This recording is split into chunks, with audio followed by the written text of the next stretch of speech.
Hermanos y hermanas, queridos amigos y amigas, visitas que nos están viendo en esta noche de miércoles, tengan un feliz día, una feliz noche, que Dios les siga bendiciendo abundantemente. Bienvenidos al culto de adoración de esta noche de 10 de marzo del año 2021. Ya estamos llegando casi a la mitad de este tercer mes del año y esperamos que ustedes se sientan como en casa, que estén siendo bendecidos en su vida y que puedan ser edificados espiritualmente junto a cada uno de nosotros. Así que, queridos hermanos, vamos antes que nada a elevar una oración para pedir la bendición del Señor en este culto. Y no se olviden de compartir el enlace, de hacerlo llegar a sus familiares, a sus amigos que posiblemente no estén enterados de que tenemos un culto. Les leemos con cariño ahí en los comentarios también para que ustedes puedan saludarnos y dentro de un momento los vamos a leer. Así que vamos a orar para comenzar con este culto y vamos a inclinar la cabeza. Gracias te damos una vez más, bondadoso Dios, porque nos concedes el privilegio de ser llamados tus hijos y también porque nos permites llegar hasta este día miércoles tomados de tu mano, Señor. Gracias porque nos has cuidado hasta este momento y porque no hemos visto cesar tu mano sobre cada uno de nosotros. Danos de la unción de tu Espíritu Santo en esta noche, que nos pueda acompañar a cada momento, que el mensaje que se tiene para cada uno de nosotros pueda ser derramado en una tierra fértil y podamos aplicarlo a nuestra vida, Señor.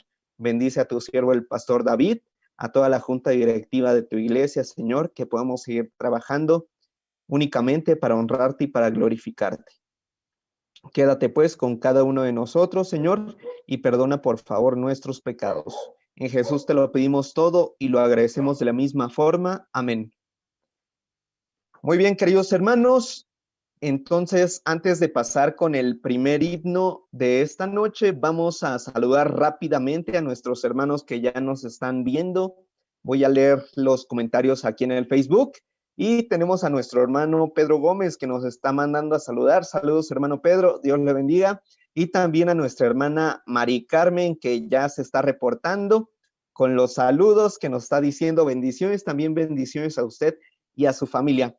Para comenzar, entonces, este culto de oración, los invito a que busquen en sus himnarios el himno número 95, que está titulado Un día.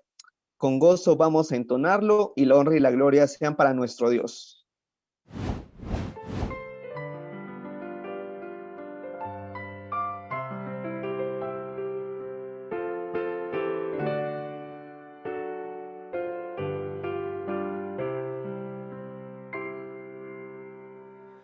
Un día que el cielo sus glorias cantaba, un día que el mal imperaba más cruel, Jesús descendió y al nacer de una virgen nos dio con su vida un ejemplo tan fiel. Vivo me amaba, muerto salvóme, y en el sepulcro mi mal enterró. Resucitado Él es mi justicia, un día Él viene, pues lo prometió. Un día llevaronle al monte Calvario, un día enclavaronle sobre una cruz, sufriendo dolores y pena de muerte, expiando el pecado, salvóme Jesús. Vivo me amaba, muerto salvóme, y en el sepulcro mi mal enterró. Resucitado Él es mi justicia, un día Él viene, pues lo prometió. Un día día la tumba ocultarle no pudo. Un día el ángel la piedra quitó. Habiendo Jesús ya la muerte vencido, a estar con su Padre en su trono ascendió. Vivo me amaba, muerto salvóme, y en el sepulcro mi mal enterró. Resucitado Él es mi justicia, un día Él viene, pues lo prometió. Un día vendrá y con voz de arcángel, un día en su gloria el Señor brillará. Oh día admirable en que unido su pueblo, flores a Cristo por siempre dará. Vivo me amaba, muerto salvóme, y en el sepulcro mi mal enterró. Resucitado Él es mi justicia, un día Él viene, pues lo prometió.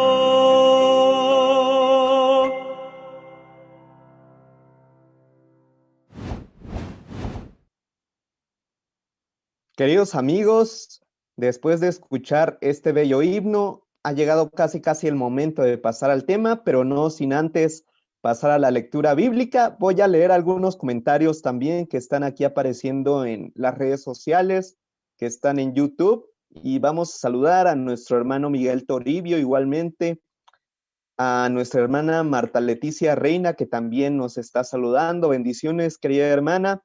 Y a nuestra hermana Lupita Jiménez, que también está saludándonos. Gracias por sintonizarnos. Sigamos compartiendo el link. También a nuestra hermana Fabiola Pérez, que nos está sintonizando desde su hogar. Igual bendiciones para su familia y también para sus hijos. Que Dios les siga bendiciendo. Saludos a nuestra hermana Cecilia Pérez, que también está por ahí en el Facebook. Recordemos, queridos amigos y amigas, que es miércoles de oración. Así que es momento de poder colocar todas nuestras peticiones y todas nuestras preocupaciones en las manos del Señor, sabiendo que Él tiene cuidado de cada uno de nosotros. Así que háganosla saber y también vamos a estar orando por ustedes.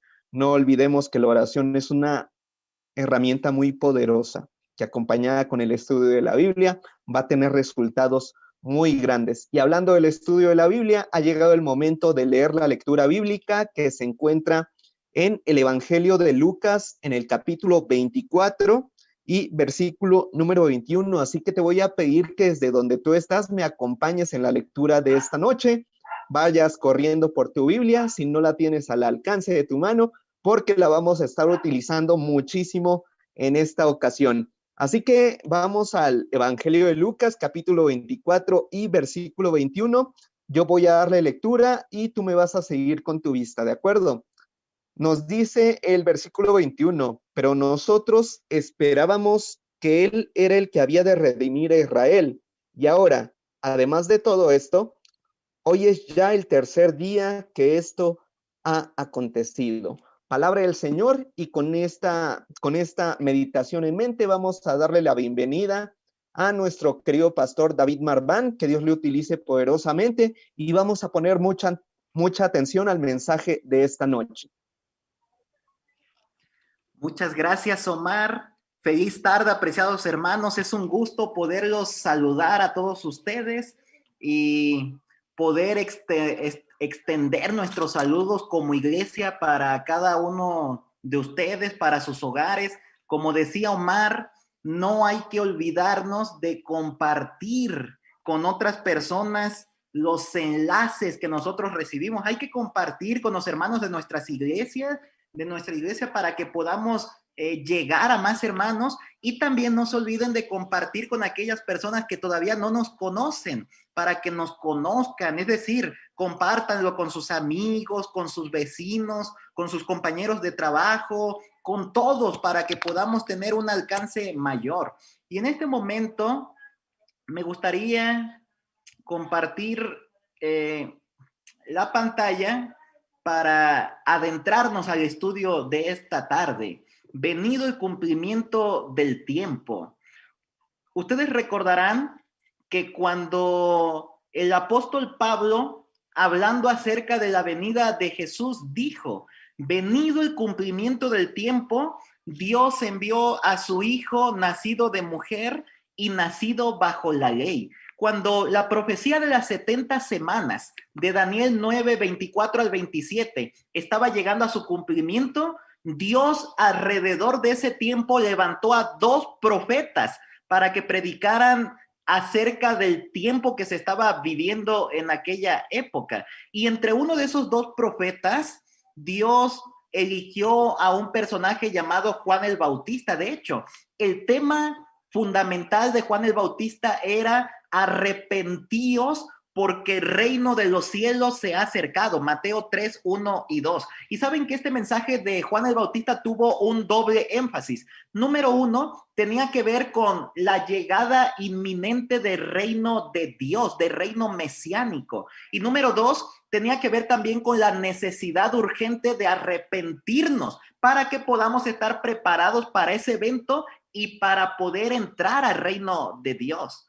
Es interesante e importante mencionar que cuando Juan el Bautista miró a Jesús, inmediatamente Juan el Bautista lo mencionó como el Cordero de Dios que quita el pecado del mundo. Juan el Bautista, de hecho, ya había recibido un mensaje que quien lo había enviado a predicar, a bautizar, le había dicho: mira, en quien veas que desciende el Espíritu Santo sobre él, ese es el Mesías. Es por eso que en algún momento, cuando le preguntaron a Juan el Bautista: ¿y tú quién eres?, porque pensaban algunos que era el Mesías que se estaba esperando, pero Juan el Bautista dijo: no, yo no soy el Mesías, solamente soy aquel que está preparando el camino, quien predica para que el Mesías pueda llegar. Es necesario que él crezca y que yo mengüe, dijo Juan el Bautista. Así que Juan el Bautista estaba seguro de que Jesús era el Mesías que se debía esperar. Pero llegó un momento cuando Juan el Bautista fue encarcelado a mano de Herodes por culpa de Herodías. Y entonces, cuando Juan el Bautista estaba encarcelado, de cierta manera Juan el Bautista sufrió un chasco, se desanimó. Él llegó a razonar, a dudar inclusive de la misión de Jesús. Posiblemente Juan el Bautista también entendía mal lo tocante al reino de Dios del cual Jesús estaba predicando, al igual que Juan el Bautista. Pero como lamentablemente Juan el Bautista murió muy tempranamente, no nos podemos dar cuenta efectivamente qué concepto tenía Juan el Bautista en lo tocante al reino de Dios. Pero decíamos, Juan el Bautista pareciera ser que se desanimó, tanto así que llamó a 2 de sus discípulos y los envió con el maestro a preguntar: ¿eres tú aquel que habría de venir o esperaremos a otro? Con esa pregunta Juan el Bautista nos está diciendo que por alguna razón comenzó a tener dudas del ministerio de Jesús. Por alguna razón dudó de la obra de Jesús. Estando Juan el Bautista encarcelado, desanimado, sufriendo un chasco, dudó de la misión de Jesús. ¿Por qué, si él es quien dice que es, no me rescata a mí de este lugar en el que me encuentro?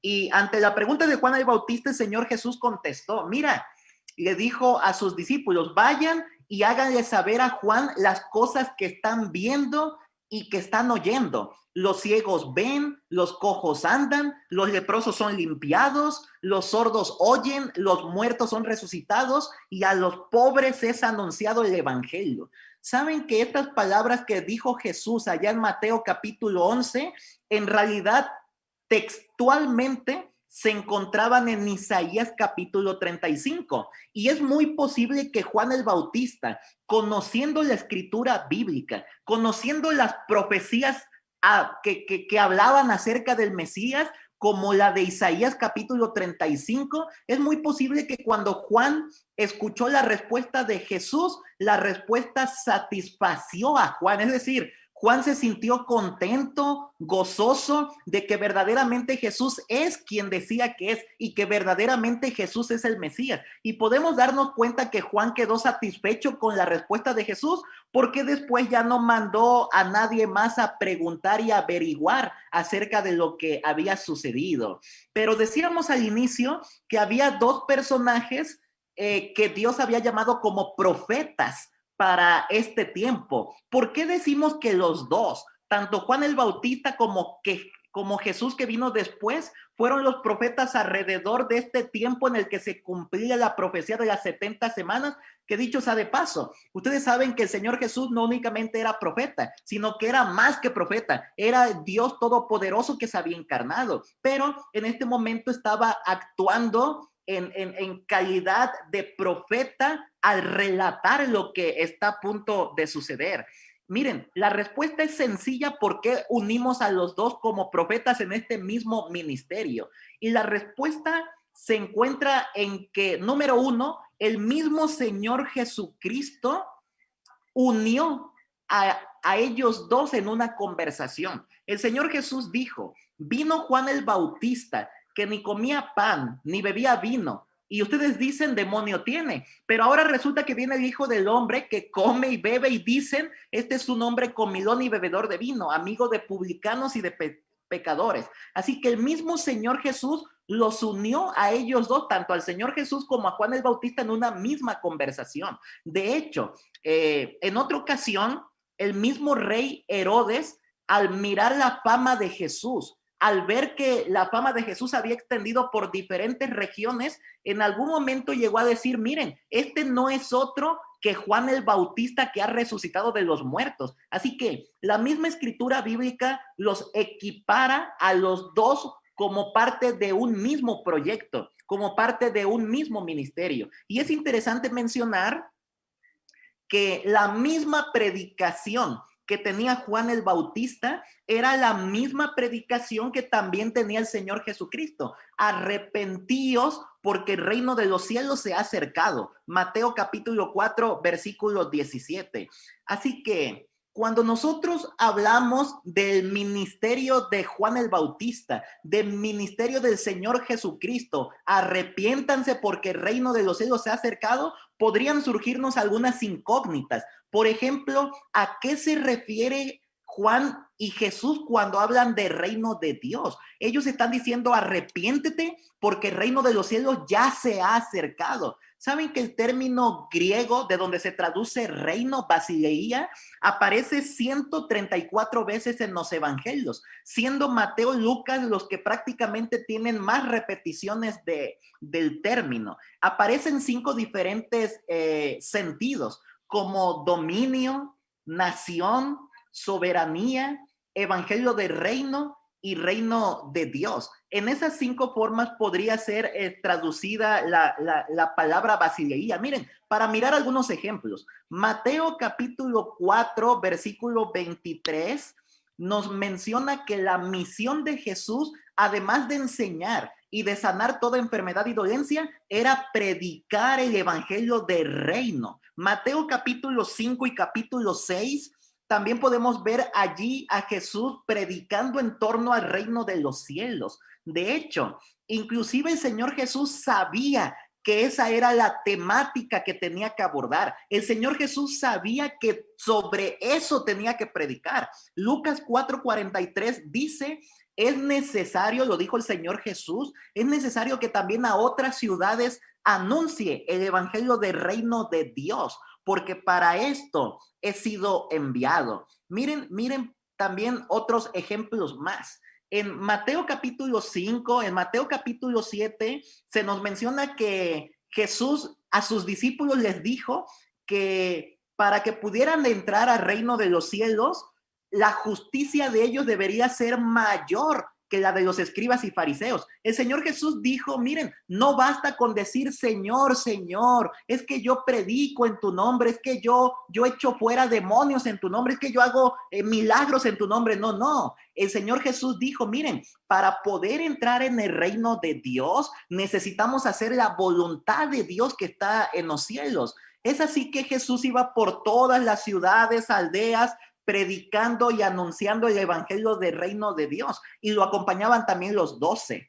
De hecho, nosotros podemos encontrar que todo lo que el Señor Jesús hacía en su ministerio, todo lo que hacía es lo mismo que facultó en autoridad a sus discípulos para que lo pudieran hacer también. Es decir, el Señor Jesús echaba fuera demonios, también le dio capacidad a sus discípulos para hacerlo. También les dio capacidad para sanar toda enfermedad, toda dolencia, e inclusive les dio la misma predicación. Qué interesante. Dice allí Lucas y Mateo, y yendo, predicad diciendo, el reino de los cielos se ha acercado. Miren qué interesante. El Señor Jesús era la temática que estaba abordando, el reino de los cielos se ha acercado, e inclusive también les dijo a los discípulos, cuando vayan a predicar, prediquen esa misma temática. Era el título de la campaña que estaban teniendo durante todo el ministerio del Señor Jesucristo. De hecho, más adelante, inclusive también cuando el Señor Jesús mandó a los 70, a ellos también los había enviado de 2 en 2, y también les dijo, miren, cuando vayan a toda ciudad, a toda aldea, vayan y prediquen, se ha acercado a vosotros el reino de Dios. Lo podemos encontrar en Lucas capítulo 10, versículos 9 y 11. Así que de esa manera nosotros podríamos preguntarnos, ¿de qué reino de los cielos están hablando Juan el Bautista, el Señor Jesús, los discípulos mismos, los 70? ¿De qué reino están hablando? Miren, ese tema podría ser tan confuso que inclusive confundió a los escribas y fariseos de aquella época. En Lucas 17, los mismos escribas y fariseos le preguntaron a Jesús, bueno, ya que estás predicando del reino de Dios, ¿cuándo ha de venir el reino de Dios? A lo que Jesús respondió, el reino de Dios no vendrá con advertencia, ni dirán helo aquí o helo allí, porque el reino de Dios está a tiempo presente, está entre vosotros, ya está entre vosotros, versículo 21. Así que es interesante que cuando nosotros estudiamos algunos textos bíblicos en los evangelios, nosotros podemos encontrar que algunos textos que habla Jesús como en cuanto al reino de Dios, lo pone o lo sitúa en el tiempo presente para el momento de Jesús y los discípulos. Hay otro texto más, por ejemplo, por mencionar algunos, pero hay más. Mateo 16, 28 también dice, el Señor Jesús dijo, de cierto os digo que hay algunos de los que están aquí, cuando el Señor Jesús predicaba, que no gustarán la muerte hasta que hayan visto al Hijo del Hombre viniendo en su reino. Como todas esas personas, cuando el Señor Jesús dijo esas palabras, evidentemente iban a morir y no iban a estar presentes hasta la segunda venida de Jesús. Este reino del cual está hablando Jesús en este versículo se está refiriendo a un reino presente, a un reino actual en el tiempo de Jesús y de los discípulos. Pero también hay otros textos bíblicos que ponen al reino más allá en el tiempo futuro, por ejemplo, en la segunda venida de Jesús. Dice Mateo 25:34, entonces el rey dirá a los de su derecha, venid, benditos de mi Padre, heredad del reino preparado para vosotros desde la fundación del mundo, el reino preparado. Y este texto, Mateo 25, está en el contexto de la segunda venida de Jesús. De hecho, en Lucas capítulo 21, también hablando de las señales de la segunda venida de Jesús, también Jesús dijo, así también vosotros, cuando veáis que suceden estas cosas, sabed que está cerca el reino de Dios. Así que hay unos textos bíblicos en el Nuevo Testamento que mencionan el reino de Dios en el tiempo presente de Jesús, y también hay unos que el Señor Jesús los menciona para el tiempo futuro. También en el tiempo y en la ocasión de la Pascua, de la última cena, el Señor Jesús dijo: de cierto os digo que no beberé más del fruto de la vid hasta aquel día en que lo beba nuevo en el reino de Dios, refiriéndose a la segunda venida de Jesús. Porque os digo que no la comeré más hasta que se cumpla en el reino de Dios. Así que hay varios textos bíblicos que lo mencionan hacia el futuro. De hecho, inclusive cuando el ladrón estaba en la cruz, le dijo a Jesús: cuando estés en tu reino, acuérdate de mí. Evidentemente están hablando de un tiempo futuro porque están a punto de morir en ese momento en la cruz. Así que hay textos bíblicos que mencionan el reino después. Entonces la pregunta clave aquí es: ¿qué debemos entender entonces por el reino de Dios?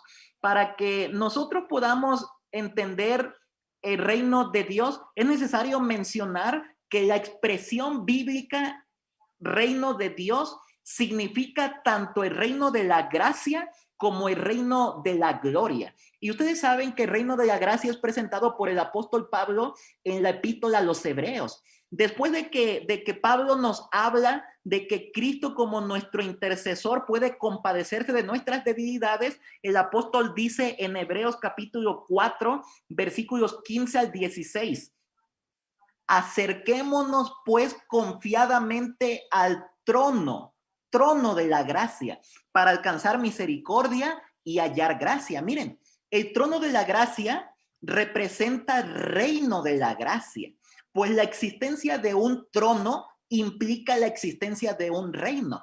En muchas de las parábolas, el mismo Señor Jesucristo empleó la expresión el reino de los cielos para designar la obra de la gracia divina en los corazones de los hombres. Esto lo menciona Cristo en su santuario, página 71. De paso, inclusive muchas de las parábolas del Señor Jesucristo comenzaban de esa manera: el reino de los cielos es semejante a... Y entonces después de eso el Señor explicaba lo tocante al reino de Dios, al reino de los cielos. Así que el reino de la gracia se instituyó principalmente desde que el ser humano cayó en el pecado. Desde antes de eso inclusive ya estaba en el pensamiento y en el plan de salvación, pero no fue sino hasta la muerte de Cristo en la cruz del Calvario que ese reino de la gracia finalmente se instituyó, se ratificó, se confirmó el reino de la gracia. Pero así que el reino de la gracia comienza desde el momento en el que el ser humano cae en pecado, pero, repito, se ratifica en el momento de la muerte de Jesús. Así que cuando Jesús predicaba que había un reino que había llegado en tiempo presente, se refería al reino de la gracia. El Señor Jesús está diciendo: miren, arrepiéntanse, entréguense a mí, porque ya ha llegado la gracia, ya ha llegado el momento de salvación, ya ha llegado el momento de redención. Pero lamentablemente parece que el pueblo de aquella época lo entendía un poco diferente. El reino de la gloria también tiene que ver con lo que dice Mateo 5, 25, 31 y 32. Allí dice de la siguiente manera: cuando el Hijo del Hombre venga en su gloria y todos los santos ángeles con él, entonces se sentará en su trono de gloria, y serán reunidas delante de él todas las naciones. Miren que una vez más, la evidencia de un trono da la evidencia de un reino. Por lo tanto, el trono de gloria de Mateo 25 representa el reino de gloria del Señor Jesús. Y este reino se encuentra, claro está, como Mateo 25 lo menciona en su contexto, en el futuro. Este quedará establecido en la segunda venida del Señor Jesucristo. Así que eso es lo que nosotros al día de hoy entendemos con lo que es el reino de la gracia y el reino de la gloria. Hay dos tipos de reino, pues gracia y gloria. Fíjense que es importante mencionar en este momento que el Señor Jesucristo les dijo a sus discípulos que el Padre les estaba dando el reino a ellos. Lucas 12:32 dice: no temáis, manada pequeña, porque a vuestro Padre le ha placido daros el reino, les ha dado el reino. De hecho, inclusive cuando hubo una discusión de quién sería el mayor, el Señor Jesús dijo: miren, como ustedes han participado conmigo en cuanto a las pruebas, yo pues les voy a asignar un reino. como mi Padre me lo asignó a mí, para que comáis y bebáis a mi mesa en mi reino y se sentéis en tronos para juzgar a las 12 tribus de Israel. Así que los discípulos tenían entendido que ellos iban a recibir un reino, pero la pregunta entonces clave aquí es, ¿qué entendían los discípulos por el reino de Dios? ¿Qué reino pensaban los discípulos que iba a establecer Jesús? ¿Qué reino pensaban los discípulos que es el que iban a recibir de manos de Dios Padre y del Mesías, del Señor Jesucristo? Miren, para que podamos entender el pensamiento de los discípulos, necesitamos primeramente entender cuál era el pensamiento del pueblo de aquella época. Y vamos a ver algunos textos bíblicos para entender el pensamiento de aquella época. En algún momento ustedes recordarán, Pilato interrogó a Jesús. Inclusive en algún momento le dijo, Mateo 27:11, ¿eres tú el rey de los judíos? Rey de los judíos. De hecho, más adelante los mismos soldados romanos, ustedes recordarán, burlándose de Jesús, le pusieron una corona de espinas, le pusieron allí una caña en su mano derecha, se arrodillaban, se burlaban de él, diciéndole, salve, rey de los judíos. Así que ellos tenían cierto entendimiento, pero miren que ellos no lo comprendían como un rey de salvación, sino como el rey de una nación, como el rey de un pueblo, el rey de los judíos. De hecho, más adelante, cuando el Señor Jesús fue crucificado, Pilato mandó a poner una inscripción en letras griegas, latinas y hebreas que decía, este es Jesús, el rey de los judíos, a lo que los sacerdotes de aquella época inclusive como que se ofendieron, dijeron, no pongas de esa manera, bórralo, tú pon allí que él dice que es rey de los judíos, él dice que es rey de los judíos, pero nosotros no lo entendemos así. Así que el pueblo tenía un entendimiento en cuanto a Jesús como el rey de los judíos. Saben que la nación había entendido mal el carácter de la misión de Jesús. De hecho, la creencia popular del Mesías era la de un príncipe terrenal que rescataría a Israel del yugo que estaban teniendo por los romanos de aquel entonces. Si nosotros buscamos las primeras menciones de Jesús como rey, posiblemente nos podemos remontar inclusive hasta San Juan capítulo 1, versículo 48 y 49.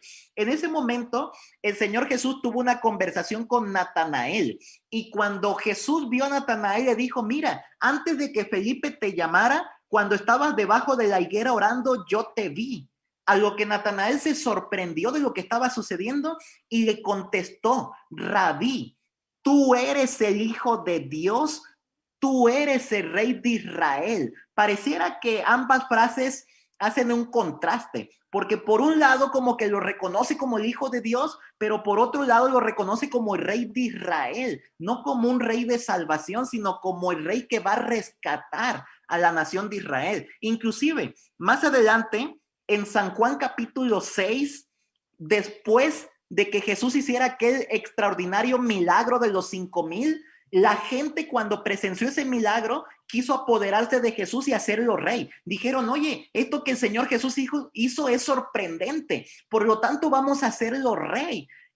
Cuando Jesús entendió que ellos tenían toda la intención de coronarlo rey, se apartó de ellos. Es más, dejó a las personas allí, algunos los despidió y el Señor Jesús se fue al monte a orar. Cuando la gente se dio cuenta de lo que estaba sucediendo aquí, pensaron que era la modestia de Cristo lo que hacía que él rechazara tal honor, porque en ese momento, repito, el pueblo estaba entendiendo mal el carácter de la misión de Cristo. Más adelante también, en San Juan capítulo 12, nosotros podemos encontrar la entrada de Jesús a Jerusalén, aquella entrada triunfal en donde la misma gente de Jerusalén tomaron ramas de palmera, las pusieron en los caminos, salieron a recibirlo y clamaban, Hosana, bendito el que viene en el nombre del Señor, el Rey de Israel. Así que el pueblo entendía a Jesús como el rey de una nación, el Rey de Israel, no como un rey para salvación. De hecho, inclusive también ustedes recordarán cuando el Señor Jesús fue acusado ante Anás y Caifás, Ellos estaban buscando una acusación judía y al mismo tiempo una acusación romana para poderlo llevar a la muerte. Caifás, de hecho, el que era sumo sacerdote aquel año, ya había recibido una visión de Dios, que era necesario que muriera uno y que no pereciera toda la nación.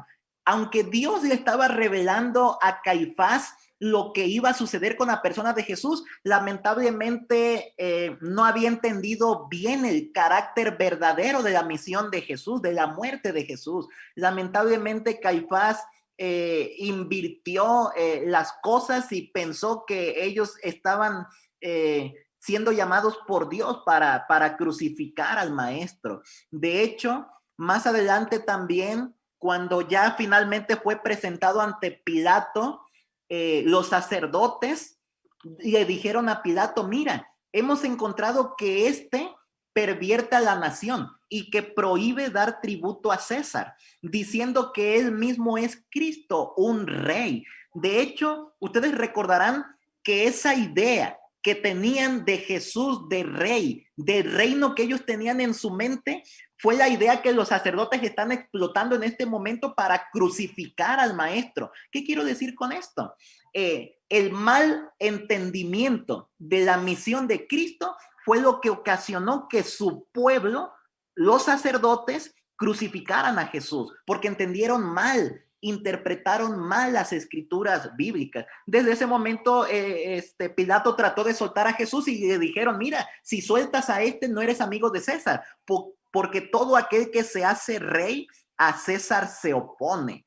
Así que es por eso que finalmente, inclusive en el momento en el que el Señor Jesús está muriendo en la cruz, en ese momento los mismos sacerdotes, las mismas personas, inclusive hasta los mismos ladrones, o uno de ellos al menos que estaba al lado de Jesús crucificado también, comenzaron a injuriar al maestro. Inclusive decían, a otro salvó, pero a sí mismo no se puede salvar. Miren, ahí está el Cristo, el Rey de Israel, que descienda ahora de la cruz para que veamos y creamos. Así que inclusive el Señor Jesús estaba a punto de morir y su mismo pueblo no entendía el carácter de la misión de Jesús.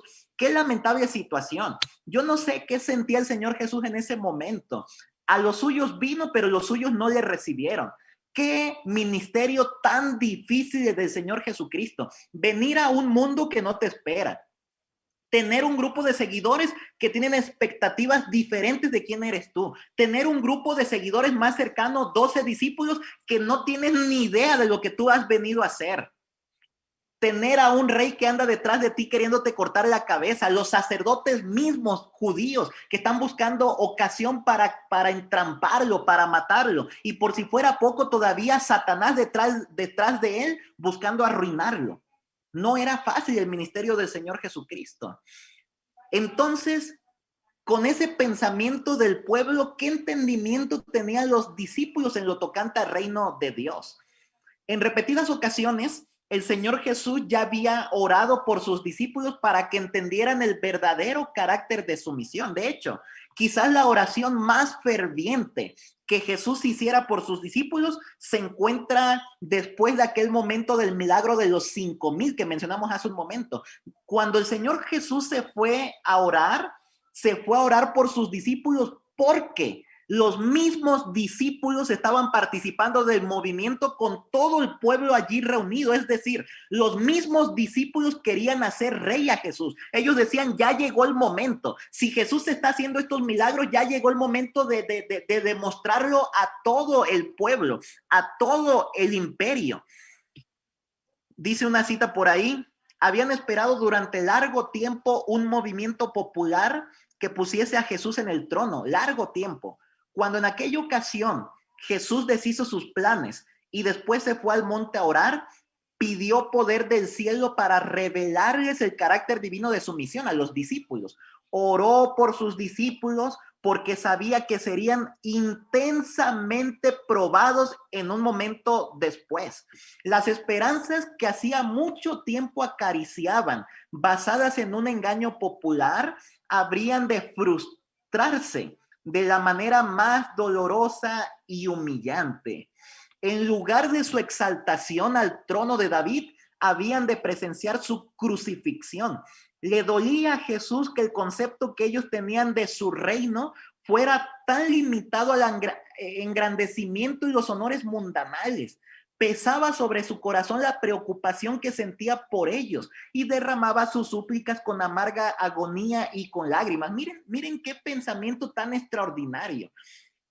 A Jesús le dolía que ellos tuvieran un concepto tan limitado del reino de Dios. Los discípulos, el pueblo mismo de aquella época tenía el concepto de que Jesús era el Mesías, era al que iban a instaurar como rey, pero como al rey de una nación, como al rey que iba a echar fuera a los romanos. ¿Qué concepto tan limitado del rey Jesús? Jesús no únicamente es rey de una nación, no únicamente era rey para liberar del yugo romano, sino que Jesús es el rey de reyes, el rey todopoderoso que se había encarnado, y no únicamente de una nación, sino en realidad de todo el universo. Pero lamentablemente los discípulos no entendían esa parte. Con corazón desconforme preguntaban: ¿por qué, si Jesús podía hacer obras tan admirables como las que habían presenciado, no podía dar a todos los suyos salud, fuerza y riquezas, librarlos de sus opresores y exaltarlos al poder y la honra? El hecho de que aseveraba ser el enviado de Dios y sin embargo se negara a ser el rey de Israel era un misterio que no podían sondear. Miren que los mismos discípulos dudaban del carácter divino de la misión de Jesús. Miren qué interesante. Así como había sucedido con el pueblo en el milagro de los 5,000, de la misma manera estaba sucediendo ahora con los discípulos. Ellos entendían que a lo mejor era por modestia que el Señor Jesús no aceptaba. Ellos pensaban, miren hasta dónde llegó el pensamiento de los discípulos. Ellos pensaban, el maestro no tiene claro cuál es su misión. Él no entiende que está aquí para quitar a los romanos y para instaurar un reino terrenal aquí. Miren qué pensamiento tan desastroso de los discípulos. ¿Cuántas veces nosotros hemos estado en la misma situación? ¿Cuántas veces nosotros también hemos pensado que lo que yo pienso, que lo que yo creo es lo correcto, lo verdadero? Pero ni siquiera nos damos cuenta que en realidad nuestro pensamiento, nuestra creencia es la incorrecta y que necesitamos mirar a Jesús para entender correctamente cuál es la situación. De esa manera abrieron su corazón a la incredulidad y la semilla que Satanás había sembrado llevó fruto según su especie. ¿Cuál fue el fruto? Incomprensión y deserción. Para ese momento, varios comenzaron a abandonar el ministerio. En el tiempo de los 5,000, varias personas comenzaron a abandonar a Jesús, a abandonar su ministerio. Unos cuantos lo buscaban por la comida. Inclusive el Señor Jesús les dijo: ustedes únicamente vienen por los panes, así que no sean interesados. Si van a venir por los panes y los peces, mejor ya no vengan. Y entonces el siguiente capítulo allá nos menciona que algunos comenzaron a desertar, comenzaron a abandonar el ministerio. Miren cómo era el pensamiento de los discípulos. Los discípulos se preguntaban: ¿habían de ser tenidos siempre por discípulos de un falso profeta? ¿No habría nunca de asumir Cristo su autoridad como rey? ¿Por qué no se revelaba en su verdadero carácter el que poseía tal poder y de esa forma hacía su senda menos dolorosa? ¿Por qué no había salvado a Juan el Bautista de una muerte violenta? De esa manera razonaban los discípulos, hasta que atrajeron sobre sí mismos grandes tinieblas espirituales. Se preguntaban, de hecho, ¿podía ser que Jesús sea un impostor, como lo han dicho los escribas y los fariseos? Satanás había sembrado ya la semilla de la incredulidad en los discípulos mismos. Y saben que muy a menudo, así como los discípulos, así como la nación en el tiempo de Jesús, también hoy día quizás nuestras mentes pueden estar enceguecidas por opiniones humanas. Es muy posible que así como le sucedió a los discípulos de Cristo, aun cuando el mismo Señor estaba con ellos, que no entendieron el carácter de su misión, lo mismo pueda suceder con nosotros hoy. Debemos tener mucho cuidado con eso. A continuación vamos a dar la solución para ese problema.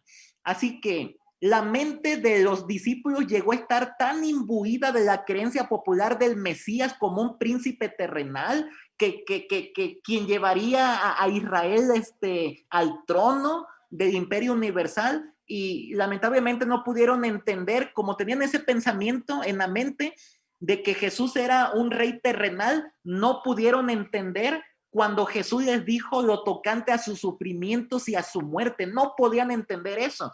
De paso, es interesante mencionar que los discípulos habían predicado, aunque no entendían muy bien el mensaje, Daniel 9:25. Jesús les había mandado a predicar y ellos habían predicado, pero lamentablemente no se dieron cuenta que el siguiente versículo del mismo capítulo, Daniel 9, mencionaba que el Mesías tenía que morir a la mitad de la semana. Y esas partes son las que no entendieron los discípulos, no entendieron la profecía bíblica. Ellos, repito, tenían el concepto del Mesías como un rey terrenal que iba a imponer un reino allí e iba a echar fuera el yugo romano. Así que cuando finalmente Jesús murió en la cruz, las esperanzas de los discípulos se disolvieron, se acabaron, cayeron por los suelos. Ellos creían que Jesús venía a instaurar un reino terrenal para echar fuera a los romanos y establecer ellos junto con Cristo el reino que los liberaría pues de la opresión romana. Pero lamentablemente no sucedió así. Por el contrario, Jesús murió en una cruz y el resultado de ese chasco que sufrieron los discípulos fue que muchos de ellos regresaron a sus vidas pasadas. Ya habíamos mencionado que desde San Juan capítulo 6 algunos habían abandonado el movimiento. Otros más terminaron de abandonar el movimiento cuando supieron que Jesús había muerto en la cruz. Es más, inclusive los mismos discípulos habían regresado atrás. Cuando el Señor Jesús los llamó, ellos estaban pescando y les dijo, miren, ya no más van a ser pescadores, van a ser ahora pescadores de hombres. Es cierto que en algún otro momento iban a pescar, pero parece ser que Juan 21 está allí este texto bíblico diciéndonos que después de la muerte de Jesús, los discípulos chasqueados se habían desanimado tanto, se habían descorazonado tanto, que dijeron, no es posible lo que está sucediendo, nos equivocamos de lo que nosotros predicábamos, por lo tanto decidieron regresar atrás. Y entonces en San Juan 21 encontramos a los discípulos pescando. Y en ese momento el Señor Jesús se apareció a 7 de los discípulos que estaban allí. De hecho, ustedes recordarán que en ese momento ellos no pescaron nada y a lo lejos vieron la silueta de Jesús y dijeron, miren, aquel que está allá parece que es el maestro. Y efectivamente, Pedro se lanzó al agua, comenzó a nadar y se dieron cuenta que era el maestro y el maestro estaba allí con pescados, con panes, inclusive hasta comió con ellos. En otro momento, los discípulos también se menciona que estaban encerrados de miedo. San Juan 20, 19 a 23 menciona que por miedo de los judíos estaban atrancadas las puertas del lugar donde ellos se encontraban. Y miren qué interesante mencionar que aquel texto no dice que estaban allí reunidos orando. No dice que estaban reunidos estudiando la Biblia. Tal vez sí. En otro momento, como en el libro de Hechos, sí menciona que estaban orando, pero en este momento no. Es posible que como estaban desanimados, a lo mejor hubieran olvidadose ya para este momento de orar, de estudiar la Biblia. A lo mejor me equivoco, pero lo que sí dice el texto bíblico es que estaban ahí encerrados por miedo de los judíos, y entonces allí mismo se apareció Jesús también con ellos para decirles algunas palabras de ánimo. Más adelante fue entonces cuando el Señor un día se acercó a 2 discípulos que estaban en camino rumbo a Emaús. Y cuando el Señor Jesús platicaba con ellos, inmediatamente se dio cuenta que tenían rostros y ojos tristes. Y entonces les preguntó, ¿qué es lo que está sucediendo? ¿Por qué están tristes? Y ellos contestaron, ¿acaso tú eres el único forastero que no sabes lo que ha acontecido? Mira, que Jesús Nazareno, un varón poderoso en palabra, un profeta, ya lo habían bajado del Hijo de Dios, del Mesías, del Cristo encarnado, ahora a un gran profeta. Él pues murió y ya hace 3 días que ha sucedido esto y nosotros esperábamos que él fuera quien habría de redimir a Israel. Tenían un concepto equivocado, repito. Ellos estaban tristes, acabados, sin esperanzas. De hecho, estos 2 discípulos en el camino de Emaús representaban prácticamente a todos los discípulos de Jesús. Todos estaban pasando por la misma situación de chasco. Todos estaban desesperanzados con la muerte de Jesús. Miren lo que dice esta cita.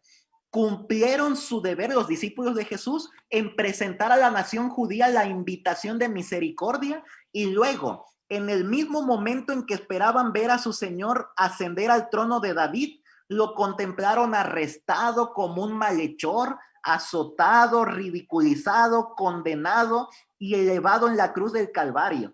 Qué desesperación y angustia desgarró el corazón de esos discípulos durante los días en que su Señor dormía en la tumba. Todos los discípulos de Jesús estaban desesperanzados, angustiados, desanimados. Así que esos dos discípulos de Maús prácticamente están representando a todos los discípulos de Jesús. A lo que Jesús, después de esa plática, les dijo, miren, en los versos 25 al 27 en Lucas 24, insensatos y tardos de corazón para creer todo lo que los profetas han dicho. No era necesario que el Cristo padeciera estas cosas para entrar en su gloria, y comenzando desde Moisés y siguiendo por todos los profetas, les declaraba en todas las escrituras lo que de él decían. Así que en el mismo texto bíblico, el Señor Jesús les trató de animar, los trató de motivar, y de hecho, más tarde ellos reconocieron, ¿acaso no ardía nuestro corazón dentro nuestro mientras nos hablaba en el camino y cuando nos abría las escrituras? Y después de todas las apariciones de Jesús, entonces ellos comenzaron a estudiar qué había sucedido.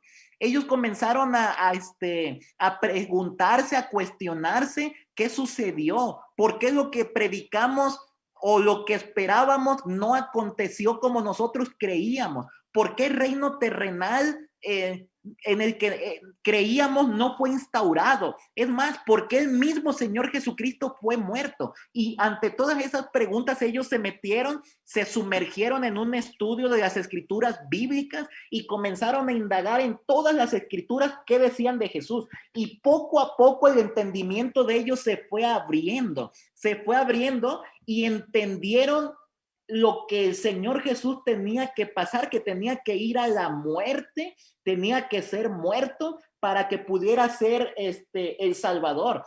Después de todo esto entendieron en las escrituras bíblicas que en realidad Jesús no únicamente iba a ser un rey instaurado a manera terrenal, sino a manera universal, que no únicamente les iba a quitar el yugo de los romanos, sino que en realidad les iba a quitar el yugo del pecado, los iba a salvar y a redimir por toda la eternidad. Así que la muerte de Cristo, el acontecimiento mismo que los discípulos habían considerado como la destrucción final de sus esperanzas, en realidad fue lo que las aseguró para siempre. Lo que ellos habían sufrido como un gran chasco, en realidad eran las mejores noticias, no únicamente del mundo, sino del universo, porque Jesús para eso había venido. Jesús tenía que morir para que ellos, nosotros hasta el día de hoy, inclusive pleno siglo XXI, también pudiéramos salvarnos.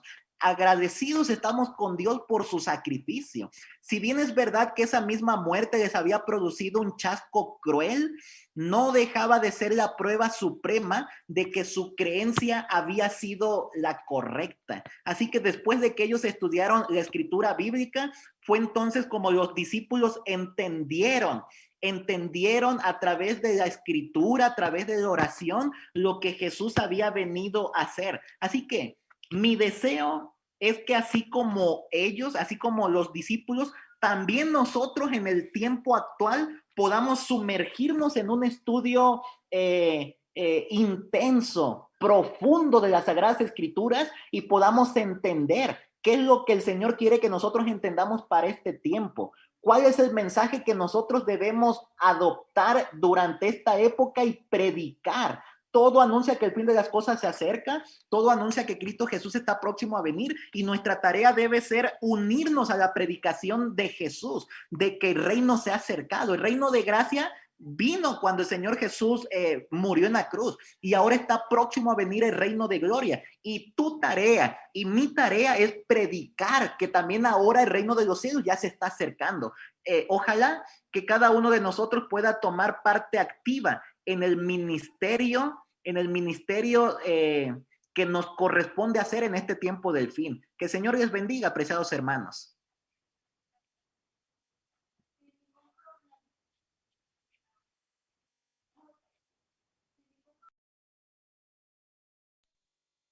Gracias, Pastor David, por este tema, porque nos ha puesto a meditar sobre nuestra misión y su sentido, ¿cierto? Y agradecemos mucho a cada hermano que estuvo aquí apoyándonos con los comentarios, que compartió el programa y que sin duda ha sido una experiencia de crecimiento espiritual para cada persona que está aquí. Y no dudo que nos vamos a llevar un gran mensaje a nuestra casa, que vamos a meditar en él y vamos a seguir trabajando para cumplir la misión con la ayuda de Dios. Vamos a saludar a nuestra hermana Queta Nogués, que nos está sintonizando, a nuestro hermano Carlos Jiménez, que también está ahí en el chat de Facebook. De igual manera vamos a saludar a nuestra hermana Lalis de la O, a Tita Solís y a la hermana Rosy Cepeda, que de igual forma han estado aquí comentando, que han estado manifestando saludos. Les apreciamos, queridos hermanos, y esperemos que juntos podamos trabajar de forma unánime para cumplir con la misión que tenemos y que no perdamos de vista el cielo, que de eso se trata estar aquí y bueno, se trata de crecer espiritualmente y manifestar amor y exhortando los unos a los otros. Así que bueno, en este son y en esta sintonía vamos a entonar por último el himno número 15 que está titulado Loamos Te, oh Dios, y posteriormente el pastor Marván nos va a despedir en oración. Entonces vamos al himno número 15, Loamos Te, oh Dios. Vamos a entonar.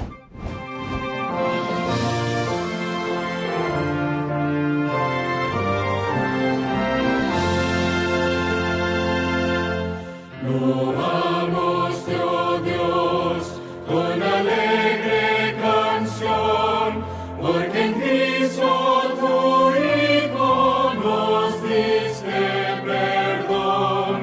Aleluya, te alabamos, cuán grande es tu amor. Aleluya, te adoramos, bendito Señor. A ti, oh Señor, que tu trono de luz has dejado por darnos perdón en la cruz. Aleluya, te alabamos, cuán grande es tu amor. Aleluya, te adoramos, bendito Señor. Te damos don, Santo Consolador, que nos llenas de gozo y santo valor. Aleluya, te alabamos, cuán grande es tu amor.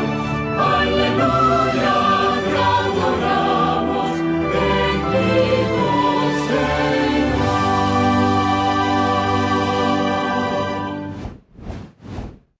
Amén. Qué extraordinario himno, ¿no es cierto? Les voy a invitar para que podamos inclinar nuestras cabezas y orar. Vamos a orar. Nuestro Dios y nuestro Padre, santificado y glorificado sea tu nombre en esta hora, Señor. Gracias te damos por la vida que nos sigues dando. Gracias, Señor, por tu amor, por tu paciencia. Gracias por tu palabra y porque a través de ella nos diriges. Es posible, Señor, que nosotros estemos igual que en el tiempo de Jesús con los discípulos, entendiendo mal tu palabra, teniendo un concepto diferente de lo que tú quieres hacer para nosotros.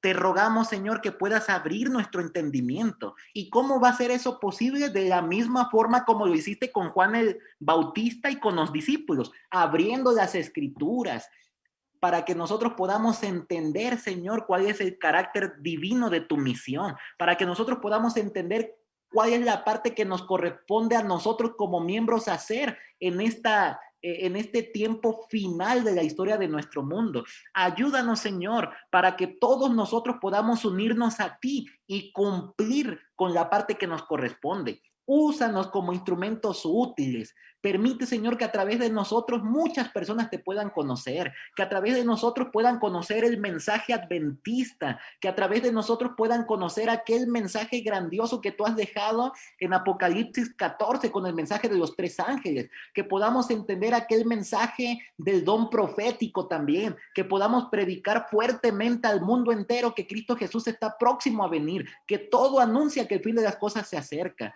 Ayúdanos, Señor, a hacer la parte que nos corresponde. De la misma manera, queremos poner nuestras peticiones delante de ti. Es posible que alguno de los hermanos haya escrito su pedido de oración en el chat, Señor. Yo estoy siguiendo el YouTube, el Facebook no lo he revisado, Señor, pero si alguien escribió su pedido de oración, tú has visto, Señor, lo que se ha escrito. Así que lo ponemos delante de ti para que tú puedas obrar de acuerdo a tu voluntad y de acuerdo a nuestra fe. De la misma manera, Señor, es posible que tengamos peticiones en nuestros corazones, peticiones especiales. Atiéndelas también, Señor, de acuerdo a tu voluntad. Gracias porque eres con nosotros un Dios todopoderoso, hacedor de milagros, real, verdadero. Haz milagros en nuestras vidas, Señor, no para nosotros mismos, sino para que la gente que nos rodea pueda ver en ti un Dios poderoso y verdadero. Pero también, Señor, bendícenos para que nosotros sí podamos ser de bendición para la gente que nos rodea. Gracias, Señor, por estar con nosotros en esta noche de culto y de oración. Quédate con nosotros en el resto de esta noche, Señor, y bendícenos para que seamos, pues, bendición para la gente que nos rodea. Porque te lo pedimos, te lo agradecemos en el bendito nombre de Cristo Jesús. Amén, Señor. Amén. Que el Señor les bendiga, hermanos. Que pasen buena noche.